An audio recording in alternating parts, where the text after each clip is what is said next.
Welcome to Grandma's kitchen. வாழ்க வளமுடன், வாழ்க பல்லாண்டு. இன்னைக்கு நம்ம பார்க்க போறது ரிப்பன் பக்கோடா, ஓட்டு பக்கோடா, ஓலை பக்கோடா அப்படின்னு என்ன பேர் வேணா சொல்லிக்கலாம். ஒரு ஒரு ரீஜியன்ல ஒரு ஒரு பேர் சொல்லுவாங்க. அதுக்கு நம்ம இட்லிக்கு போடுறோம் இல்லையா புழுங்கரிசி, அது ஒரு 250 ml இருக்கிற மாதிரி எடுத்துக்கலாங்க.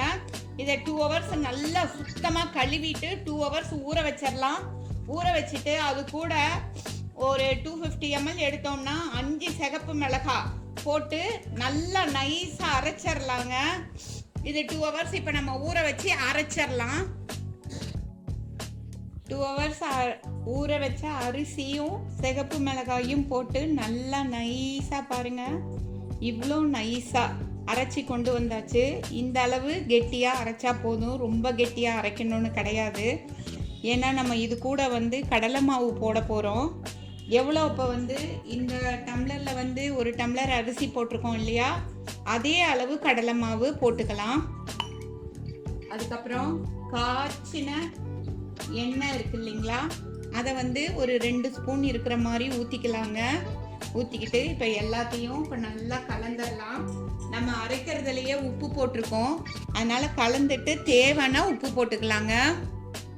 என்ன காஞ்சிருச்சானா பார்க்கலாங்க. ஒரு சின்ன பீஸை இப்படி உள்ளே போட்டோம்னா அது இப்படி உடனே பபிள்ஸோட மேலே வந்துட்டா எண்ணெய் காஞ்சிருச்சுன்னு அர்த்தம். இப்போ நம்ம இந்த ஓட்டு பக்கோடாவை இப்படி புழிஞ்சிடலாங்க.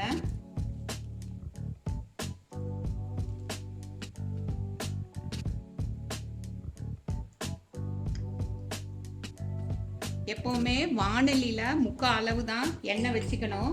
அப்போ தான் இந்த நம்ம போட்ட உடனே இப்படி பொங்கி வருது இல்லைங்களா, அந்த வாட்டர் கண்டென்ட் இருக்கிற வரைக்கும் அப்படி பொங்கி பபிள்ஸாக வருங்க. கீழே அந்த பபிள்ஸ் எண்ணெயோட கீழே சீந்தாமல் இருக்கணும். அதுக்கு முக்கால் அளவு, ஒரு இன்ச்சு அளவு கம்மியாகவே எண்ணெய் வச்சா சேஃப்டியாக இருக்கும். அது மாதிரி வைக்கலாம். பாருங்கள், இப்போ தண்ணி சத்தம் ஃபுல்லாக அடங்கிருச்சு. தண்ணி சத்தம் கொஞ்சமாக அடங்கிட்டு வருதுங்க. இப்போ பபிள்ஸ் குறைஞ்சிருச்சு பார்த்தீங்களா. இந்த டைமில் நம்ம மெதுவாக இதை இப்படி திருப்பி போட்டுடலாங்க. பாருங்க, இப்படி நல்லா திருப்பி போட்டுடலாம். இப்போ 2 பக்கமும் ஈவனாக வெந்து வரணுங்க. அப்போ தான் முறுக்கு நல்லா டேஸ்ட்டாக இருக்கும்.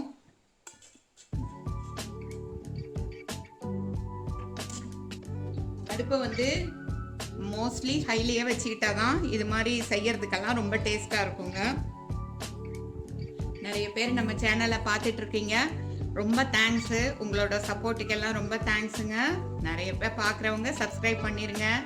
அப்படியே ஒரு லைக் பட்டனையும் தட்டி விட்டுருங்க. ஒரு பெல் ஐக்கான் வரும், அதை போட்டிங்கன்னா நம்மளோட அதையும் அமுக்குனீங்கன்னா நம்மளோட எல்லா வீடியோஸும் கிட்டத்தட்ட 225 வீடியோஸ் போட்டிருக்கோங்க. எல்லாமே உங்களுக்கு சேர்ந்துருங்க. எல்லாரும் பார்த்து என்ஜாய் பண்ணலாம். வானிலையில் நல்லா தண்ணி சத்தம் குறைஞ்சிருச்சுங்க. இப்போ சுத்தமாக சத்தமே இல்லாமல் பபிள்ஸே இல்லாமல் இருக்குதுங்க. இந்த ஸ்டேஜில் நம்மளோட ஓட்டு பக்கோடாவை, ரிப்பன் பக்கோடா, ஓட்டு பக்கோடா எதுவோ அதை நம்ம சூப்பராக எடுத்துடலாம். ஒரு சூப்பரான சுவையான ஒரு ஸ்நாக் நம்மளுக்கு ரொம்ப சிம்பிளாக அரைக்கிற நேரம் மாத்திரம்தாங்க ரெடி ஆயிடுச்சு. எல்லாரும் சாப்பிட்டு என்ஜாய் பண்ணலாங்க. பாருங்க, நல்லா பயங்கர கிறிஸ்பியாக இருக்குங்க.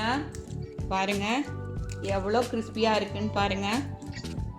சூப்பரான ஒரு சுவையான ஒரு ஓட்டு பக்கோடா நம்மளுக்கு ஈவினிங் ஸ்நாக்காக ரெடி. தேங்க்ஸ் ஃபார் வாட்சிங் அவர் கிராண்ட்மாஸ் கிச்சன். தேங்க்யூ.